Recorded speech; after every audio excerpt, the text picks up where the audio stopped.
I very much am excited about this conversation. I hope it's one that everybody's able to kind of get through the fatigue of COVID. So there really is a lot to be learned from the pandemic, and I know that so many entities have different exposure and experience. So with that, I would like to quickly allow for my colleague Kim Milstien and George Greene from the Hospital Association of Southern California really to talk about some of the work that they were able to do, and then get to an opportunity for them to field some Q&A towards the end. So if you could please help me welcome them in their presentation and give them your attention.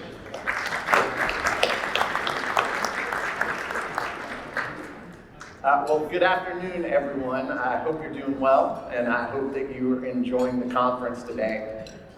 It's so great to be out and about and to see people getting together in person again. Part of the project that we're going to share with you today was put together over the course of the time, the pandemic, when we simply couldn't get together. It wasn't a prudent thing to do. We were all trying to be safe, yet we still had to continue to work. And for most of us in this room, I'm assuming, it meant we did it from afar. And so to have opportunities to sit down and break bread together, even though we know that COVID-19 is still out there, it means that we've progressed. And I grew up in South Carolina, and one of the things that I learned from my father is that you always try and start and finish with appreciation. So I'd like to give appreciation to everyone in this room for being interested in being here at this conference. For those of you who worked, no matter what space you were in, to try and support healthcare so that people could get the care that they needed over the course of the pandemic, I want to give you appreciation. I want to give you appreciation for the work that you continue to do. And the work's not over. We still have a lot of work ahead of us. So I also want to give appreciation to you all for the work that you will continue to do. And finally, appreciation for putting up with me and allowing me to be here today and share a little bit about the work that we've done in conjunction with HMA. By the way, my name is George Greene, and I'm the president and CEO of the Hospital Association of Southern California. A little bit about the association. We represent over 180 hospitals that sit in 6 counties and 108 cities across the greater Los Angeles area. Those hospitals represent over 19 million, or take care of over 19 million people. That region covers over 35,000 miles. What we do for those hospitals is advocate at the local level. So think county boards of supervisors, city councils. Anytime that there is a piece of policy related to healthcare, especially related to how hospitals provide care to patients and communities, we analyze those proposed regulations, protocols, and policies. If they are going to benefit hospitals, patients, and communities, we try and work the political process to make them a reality. If after our analysis we think that it is going to be an impediment to providing care to patients and communities, we work the political process to at least mitigate their negative impact, if not stop them in their tracks. We also work very closely with community stakeholders. I was very happy to see Mr. John Backus as I entered the room, the CEO of LA Care. LA Care, along with the Inland Empire Health Plan, helped to fund this project that we're going to share with you today. So before I get into sharing at a high level some of the learnings and some of the background and some of where we're headed with this project, I'd like to introduce Kim Milstien. She was our close partner in developing all of the information that we're going to share with you today, and she's going to talk a little bit about the background, a little bit about Health Management Associates, and then I'll be back with you momentarily.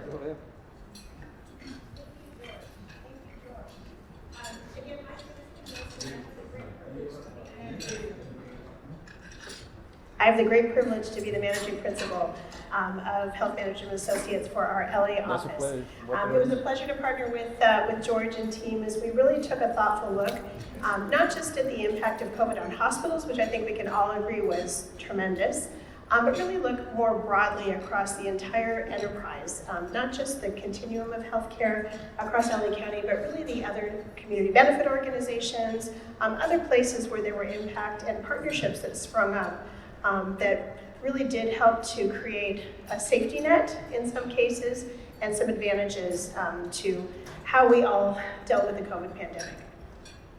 So just a quick thing about HMA. Some of you may know us and some of you may not. Our goal really is to help solve some of the hardest problems in healthcare. We're a large healthcare specific consulting organization. We don't do any other work other than healthcare across the full continuum. With 20 hospitals across the country, about 600 associates.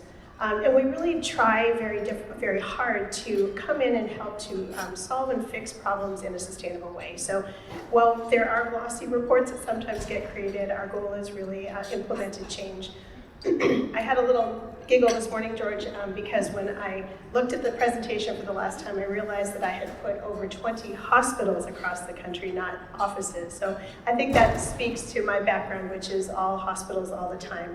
And it really has been a privilege to partner with you as you continue to support this important work in LA. So how did we do this? This is a big ask. What went well and what should we continue?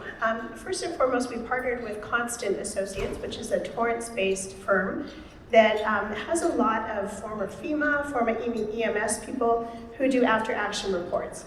We wanted to make sure that we treated this really as the disaster that it was. And we created the opportunity for learning. We created the opportunity for sustainability of some of the recommendations and findings. We broke this work really into 3 different categories. First, we wanted to talk to the people who were affected, and we broke those folks. We did about 70 interviews into 4 key stakeholder groups. Obviously, hospitals. They were the front line of dealing with the pandemic. We wanted to talk to other healthcare providers outside of hospitals. We also wanted to talk to governmental folks. What did the elected officials think? How did the cities and the counties organize to deal with this? What was the role of the medical examiner and coroner's office, which is something you don't tend to think about when you think about a hospital situation or a healthcare situation? And the community benefit organizations and businesses. How did we partner with our CBOs to create a lot of value to the populations that we both serve? We did an online survey as well, and then we did a ton of document review. There was a lot of documents created as the pandemic rolled out, as there were new learnings, and as different parts of the regions tried to organize. So we wanted to pull all of that information together to really inform how we move forward with some recommendations for the future. So George, I'll turn it back to you. Thank you, Kim. Before I get started with some high-level information about the prep report, I think there are a few things that are important to note. This is still a work in progress. You'll hear a little bit at the end about what our next steps are, but we are still in the process of analyzing all of the information that has come in through the surveys and the interviews, and we are actively continuing to have conversation with leaders in each of the 6 counties about what we've learned so far. I described a little bit about the way that we at HASC work, who we engage with at the local level, and what some of our advocacy goals are. I would be remiss if I didn't give a nod to the California Hospital Association, because we partner with them to support all of their efforts on behalf of hospitals at the state and federal level. I see that Ryan Witz is in the audience with California Hospital Association. Thank you for being here today, Ryan. Ryan is very important in the world of hospitals when it comes to reimbursement policy. So if you don't know him, take an opportunity to get to know him a little bit. So let me talk a little bit about this project. It's important to note that this project was started in the midst of the COVID-19 pandemic, when hospitals, communities, post-acute care providers, governmental entities were all in crisis mode. We were trying to figure out how to take care of patients in ways that we have not had to in a century. As we supported healthcare providers and communities, a light went off for me, and that light was I realized that we were in the midst of a crisis, But this will not be the last time that we will be in crisis mode. So if we don't learn from what we are experiencing, it will be a missed opportunity. And so we pivoted to try and identify best practices in real time that can be shared with healthcare providers and communities. But we also wanted to talk about recommendations for the future to help healthcare providers, communities, and key stakeholders be better prepared the next time we have to go into crisis mode. Hopefully it's not going to be a pandemic, but there will definitely be times from a hospital perspective where we're asked to decrease our volumes, expand our capacity, and engage with the community in ways that are outside of the four walls of the hospitals. And so we're hopeful at the end of this process, the recommendations will help healthcare providers and communities be better prepared the next time we have to go into crisis. So with that, a little bit about the preview of the final report. So the prep outline, once it's completed, will be divided into two sections. The first section will be related to COVID-19 response lessons, best practices, and innovations. One part of that discussion will involve what is external to hospitals. The other will involve what's internal to hospitals. Those lessons, best practices, and innovations will discuss response operations, regulations and guidance, continuum of care, partnerships, communication and public information, and health equity planning. Internal to hospitals, the document will discuss response activities, testing and testing supplies, the supply chain, capacity and alternate sites of care experiences, workforce and staffing, a huge issue, and finances, an even bigger issue. The second section of the report will cover long-term impacts and the recommendations that we develop. External to hospital, the discussion will involve vaccine distribution and vaccine hesitancy, social disparities, community needs, and health equity, maintaining key partnerships, and advocacy. Internal to hospital, the document will cover staffing, pandemic planning and disaster preparedness, and staff wellness. So after we took a look at the results from the initial surveys and interviews, there were some initial findings and themes. Some of those included an urgency to protect the healthcare continuum. One of the things that we realized over the course of the pandemic was that one of the biggest problems that we experienced as healthcare providers was moving patients across the continuum of care, from acute care to post-acute care, back to their homes, back into the communities where they reside. We realized that we are short when it comes to post-acute care and community-based resources. This is something that must be addressed moving forward. We need to protect and enhance staffing through investments in retention, development, and wellness. I'm sure everyone in this room heard about the workforce shortages that healthcare providers experienced over the course of the pandemic. We need to act now so that the next time we go into crisis mode, we aren't searching for workforce in the ways that we did over the course of the pandemic. We have to partner with key local community benefits organizations, and we need to leverage local business relationships with manufacturers and suppliers. More on that later. And we need to diversify our supply chain. And then finally on this slide, we need to participate actively in regional healthcare coalitions. I'll describe how that works in a moment. After we took a look at some of the initial themes and findings, we wanted to really dig into the meat of what was shared, what we heard. And so for the entire region, I want to share with you some of the best practices and recommendations that were made moving forward. And then I'm going to share some of the same from each of the 6 counties where we pulled together groups of key stakeholders and leaders who could provide us with the best practices that helped them get through the pandemic and what recommendations they have to be better prepared in the future. I'm not going to go through all of these bullets, but I'll hit some of the highlights.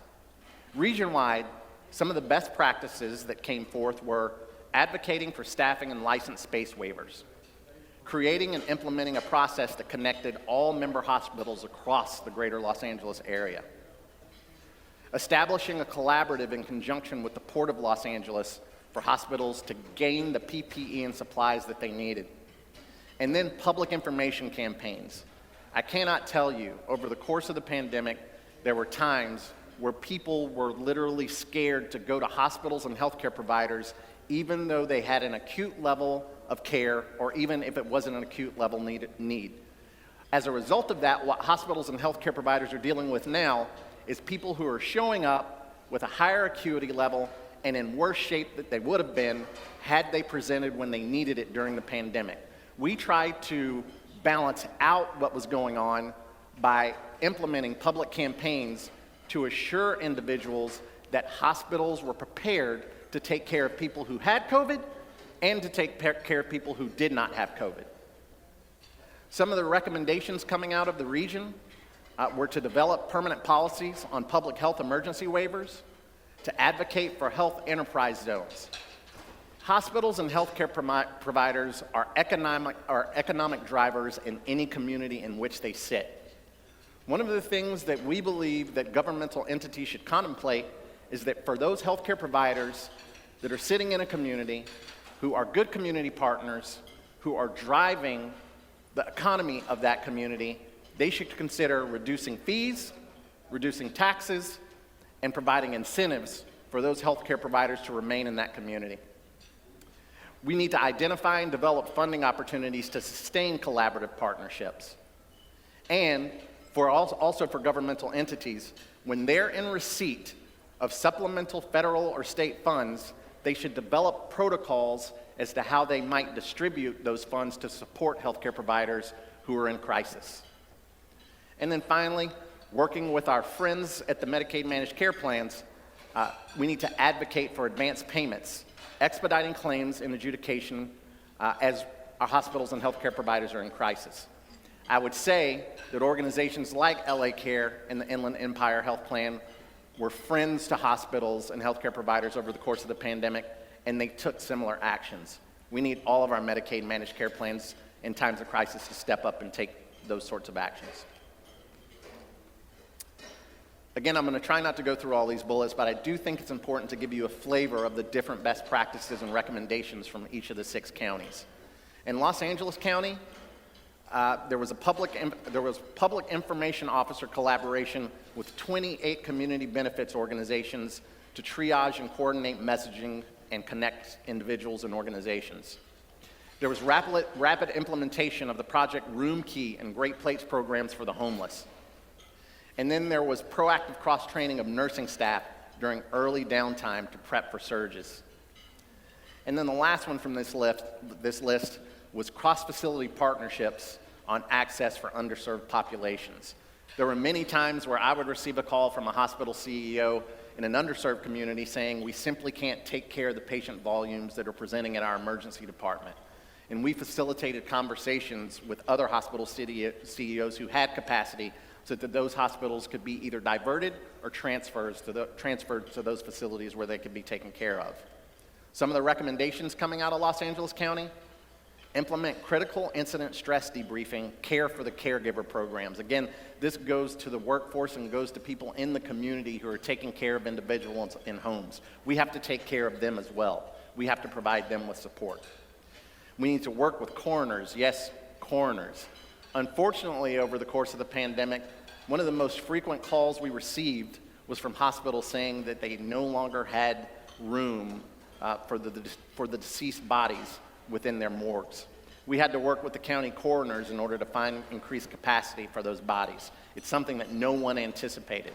At times, we had hospitals who had refrigeration trucks outside of their campus in order to deal with this issue.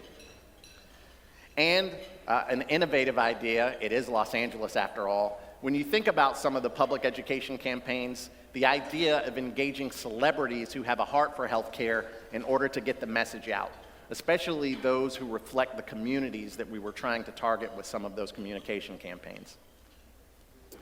In Orange County, hit 1 or 2 here. Some of the best practices were partnerships with school districts and schools to create well spaces for kids. And then also, there were hospitals that created COVID-positive wards to help offload other hospitals and ERs. Some of the recommendations included involving behavioral health more closely in the Office of Emergency Services planning process, and increasing integration between hospitals with pediatric services and county behavioral health and school districts for pediatric mental health information and resources.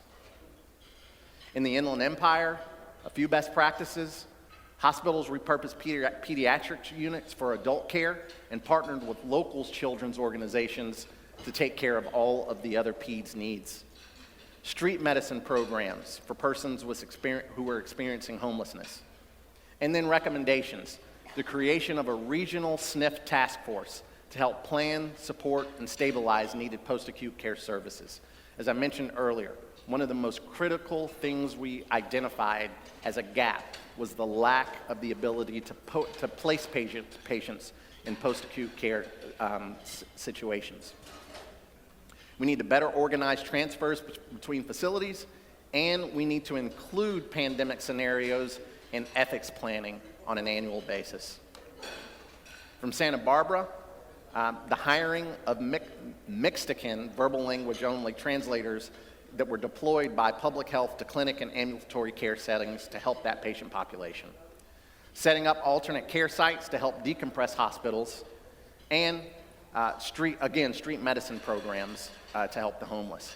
Some of the recommendations coming out of Santa Barbara: we knew that we had 5150 issues. Those were exacerbated over the course of the pandemic.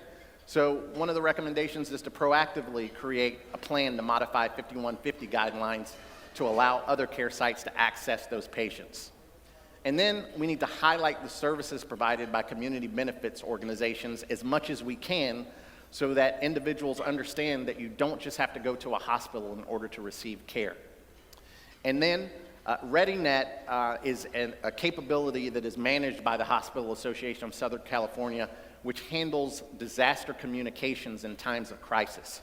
We need to more widely communicate the capabilities and services that organization provides, so that key stakeholders in the community know how to access it, so you can better identify where patients should be transferred to and understand what is in real time occurring in hospital emergency departments.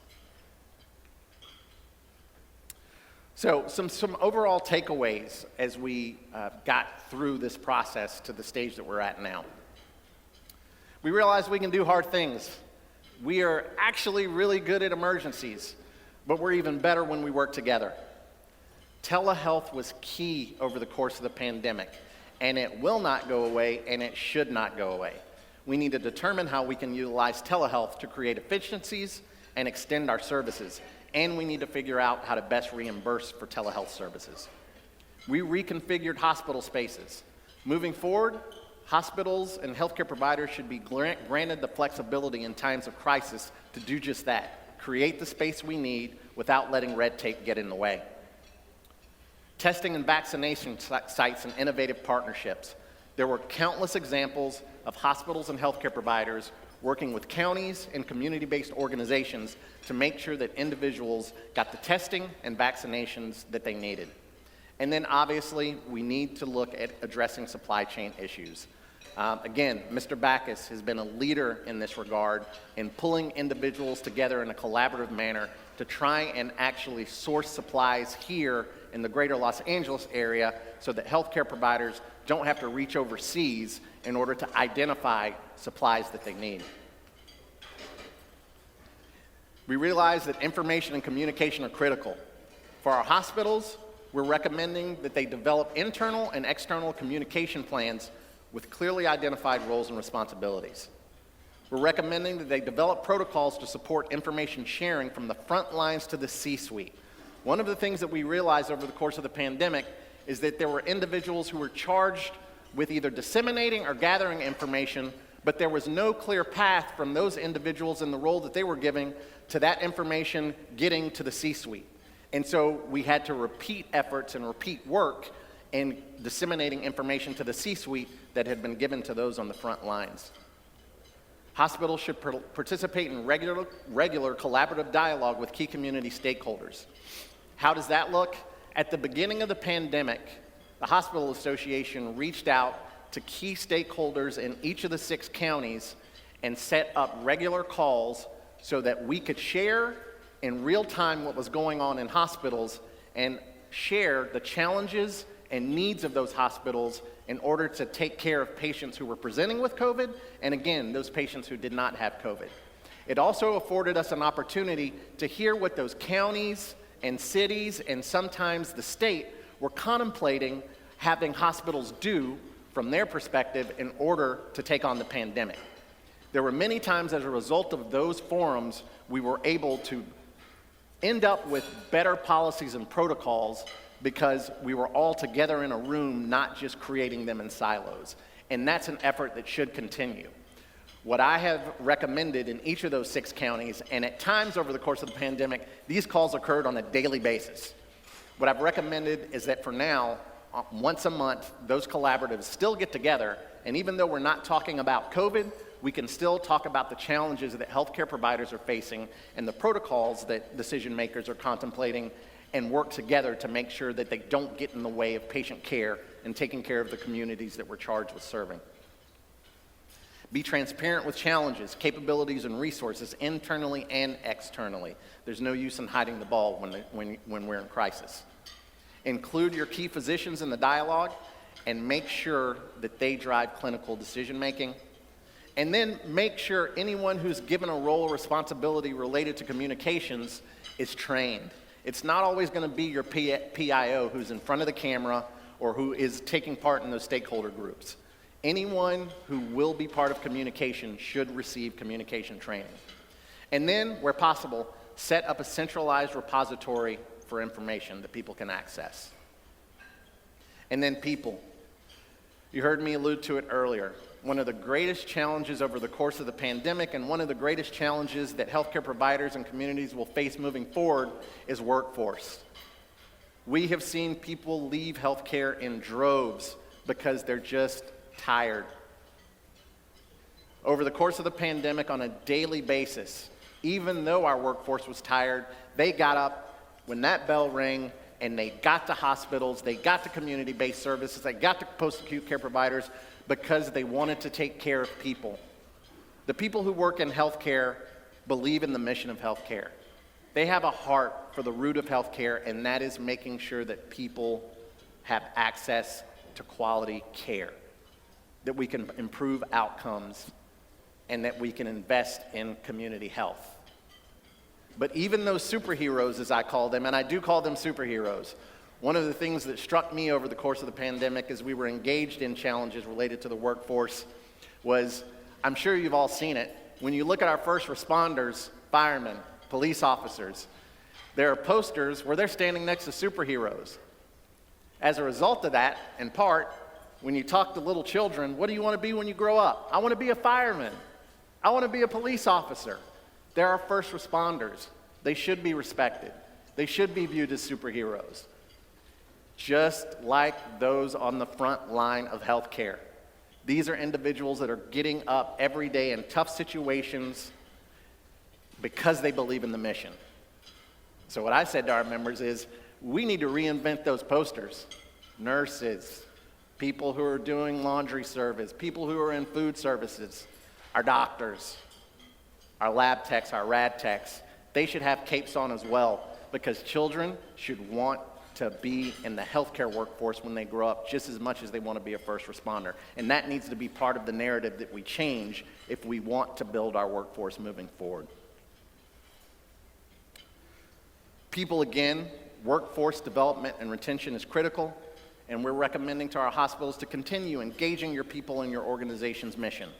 Engage in innovative workforce development now. What does that look like? It means not just working with the traditional academic institutions. It means getting into the high schools, getting into the middle schools, going into underserved communities, letting them understand or getting them to understand about the opportunities and the flexibility that working in the healthcare workforce would afford them. Build a culture of inclusion. We believe that hospital organizations, healthcare provider organizations should reflect the communities that they serve. And for leaders, be present, round meaningfully, and be transparent. And then for your teams, support is crucial. I talked about the fact that people are just tired. Fatigue is real. We need to ensure the availability of behavioral health and employee assistance programs. We need to set up response teams with 24/7 excuse me, coverage. Thank you.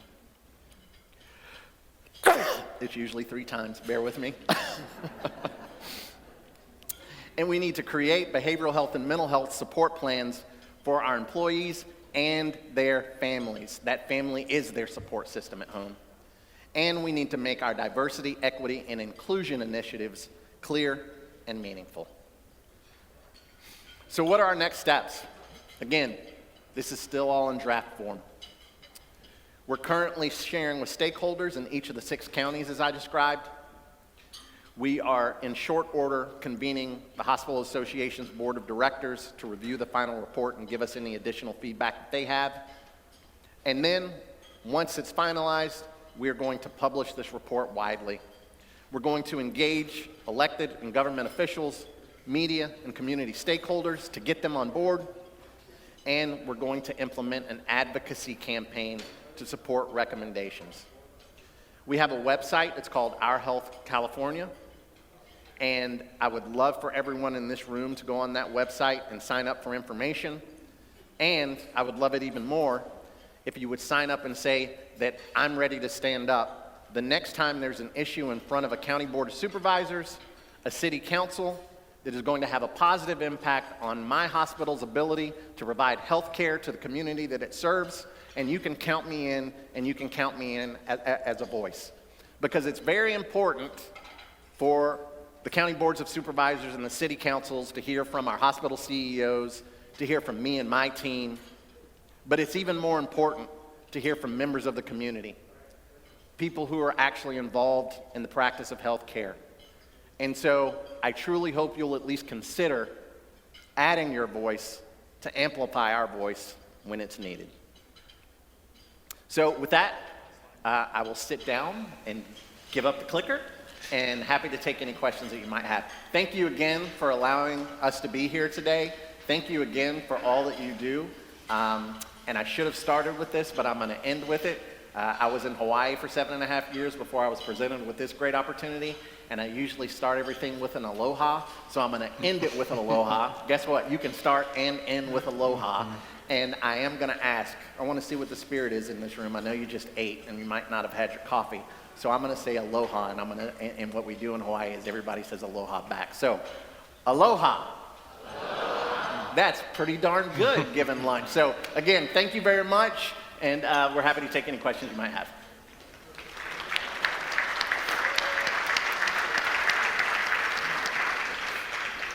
So obviously there's a ton of information there, right, that was shared. George mentioned before, it's in draft form. You know, where we go from here, I think is super interesting. So the first question goes over here. Aloha. Aloha. What lessons do you think we learned? Young man, can you introduce yourself, please? I'm Director Backus.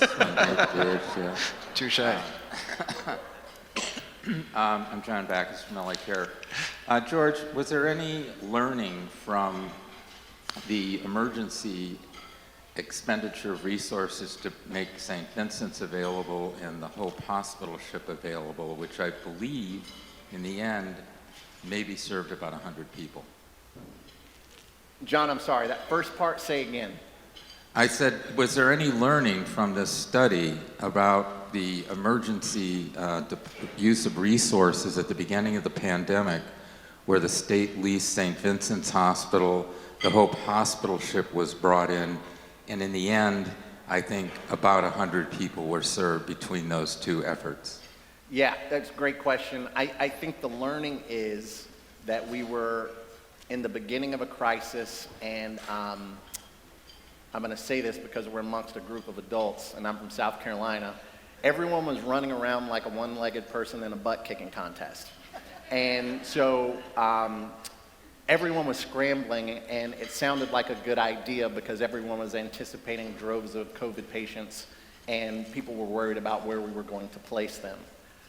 Going back to the workforce information that I shared, we realized very quickly that workforce was so scarce in hospitals that we did not have the workforce to man the alternate care sites at that point.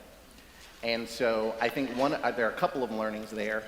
Over the course of the pandemic, we definitely needed excess capacity, but you can't create excess capacity without identifying the workforce to man that excess capacity. And so I hope that part of this report, this report will be part of the planning for the future that identifies that when we go into crisis mode, there are components that have to be addressed simultaneously. And in that case, there was capacity without workforce. And it was at the beginning of the pandemic and we really didn't know what we were facing. I would say once we engaged some of the staffing agencies, which is a whole other issue, won't go into that right now, but once we had access to more workforce, there were periods of time during the pandemic that excess capacity could have been utilized. But at that point in time, I think we overreached and we acted too quickly, and there were disparate components that weren't put together. And I think that was a squeeze that wasn't worth the juice. Question over here. Microphone's coming. Hey, George, thank you. Great presentation. Great report. Hector Flores, I'm at White Memorial, Chair of Family Medicine. So in my role, I bridged the world of the hospitals crisis, but also the medical staff. We have 500 medical staff members. 350 of them have ambulatory care practices.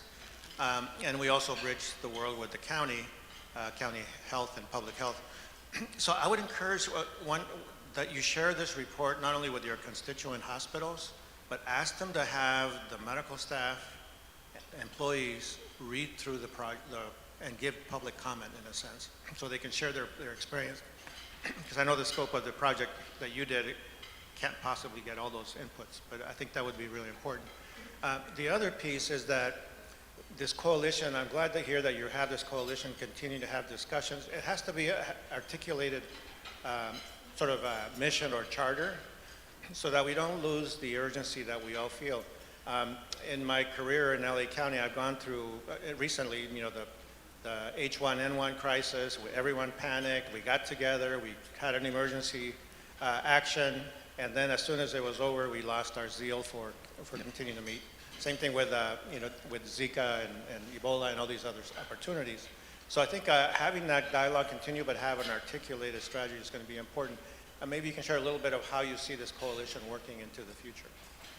Thank you for your question, and thank you for all that you did over the course of the pandemic and everything that you do.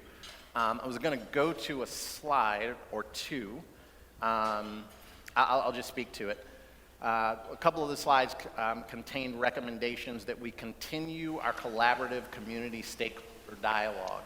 So in each of the 6 counties, we have continued on a monthly basis to pull together representatives from, I'll just say, the healthcare community, so post-acute care, hospitals, representatives from our Medicaid managed care plans, the Office of EMS, Office of Behavioral Health, offices of public health, and others, to continue the dialogue so that in real time we can continue to talk about the challenges that our communities are facing. We're pivoting away in many ways from COVID, but as I alluded to, there are a whole host of issues that those collaboratives can continue to work together on. I think at a point in time, some of those stakeholder groups, because of the issues that they are faced with, one of the slides talked about finding sustainability funding so that those collaboratives can continue. And I think the work there looks like working with community-based foundations in part in order to submit plans and proposals as to how those stakeholder groups can help improve overall public health by being proactive rather than being on a continual basis and being together on a continual basis rather than being reactive and pulling together such groups when there's only when there's an acute need. So I think it's a great recommendation, and I also appreciate your recommendation about disseminating the final report more widely. Other questions?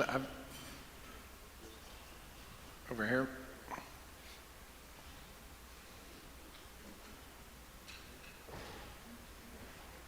Hi, Carol Robinson, CEO of Cedar Bridge Group Consulting and Medado Health, a digital health startup.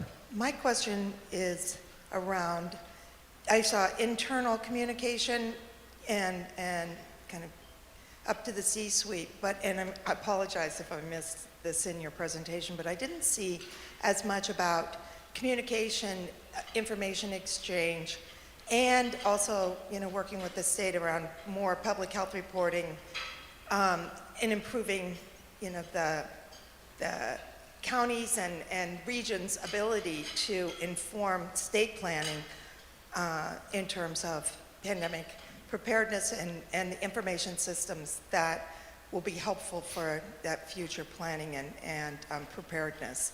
Can you speak to that at all for me? You didn't miss that in my presentation, and there's a specific reason. So over the course of surveying and interviewing, we tried to focus in on issues at the local level.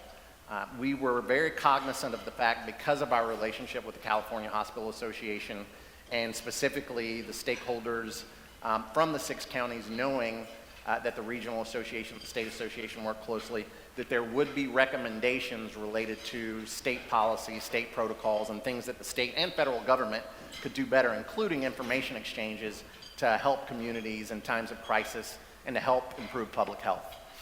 We purposely took that information and passed it along to the California Hospital Association rather than place it into our report. And so I do know that my counterpart, Carmela Coyle, and her team are looking at that information. We've been sharing it with them in real time. And as they build out their advocacy and policy agenda, it will be information that they'll have at their fingertips so that they can possibly incorporate some recommendations such as those into their plans moving forward.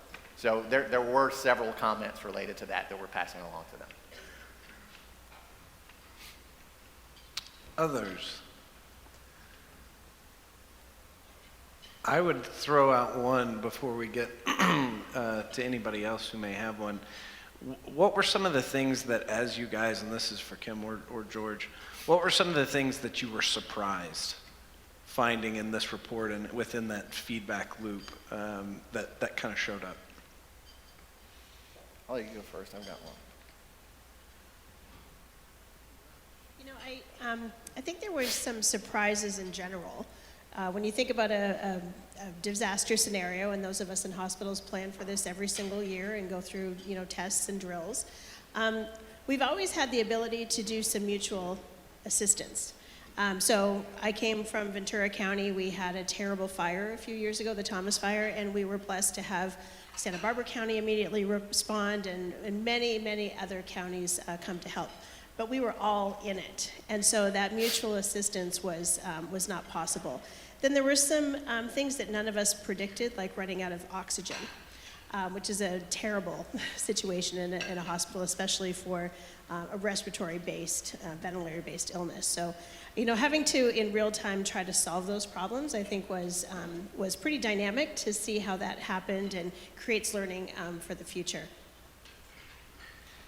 And I'd say a couple of things. One, I think especially here in the Los Angeles market, anyone who knows even a little bit about this market understands that historically, and I'm talking from a hospital perspective, hospitals are competitors. They're going after market share. Believe it or not, hospitals are businesses, and they need to try and make some sort of margin in order to invest in technology, pay for medicine, pay for the buildings in which they sit, pay their workforce. And as this crisis developed, I was surprised, not surprised, that in what some would call one of the most competitive markets in the entire country, hospitals said, we're going to collaborate because the most important thing is taking care of patients and communities. And I was proud as the way that they came together in order to work together on behalf of patients and communities blew my mind. The other thing that surprised me was our workforce. Much in the same vein. Think about 2 years of the pandemic. And there were times where, yes, our workforce was depleted. Yes, they were tired. But again, they got up. They showed up. They took care of patients. There were so many members of our workforce who had either been exposed to or who had COVID themselves and who had already been away from their families for an extended period of time. But because they believed in the mission and because they wanted to keep their family safe, they checked in the hotels. And then PPE'd up and went back and did another shift. So in a pleasant way, those were two things that surprised me. And again, that collaboration goes beyond the hospitals. Sometimes governmental entities, I'll say it, Medicaid managed care plans and hospitals and healthcare providers are at odds. But I can tell you, in those stakeholder groups, those sometimes disparate parties came together and they all had two things at the center of almost every conversation. It was, how do we fight this pandemic together? How do we take care of patients and communities? So, a couple of things that pleasantly surprised me. I can't think of a better way to wrap up than with a message of, forward together, right? Being able to use the pandemic and the collaborations that came out and to move forward with that. So we are at time. Please join me in thanking George and Kim for presenting.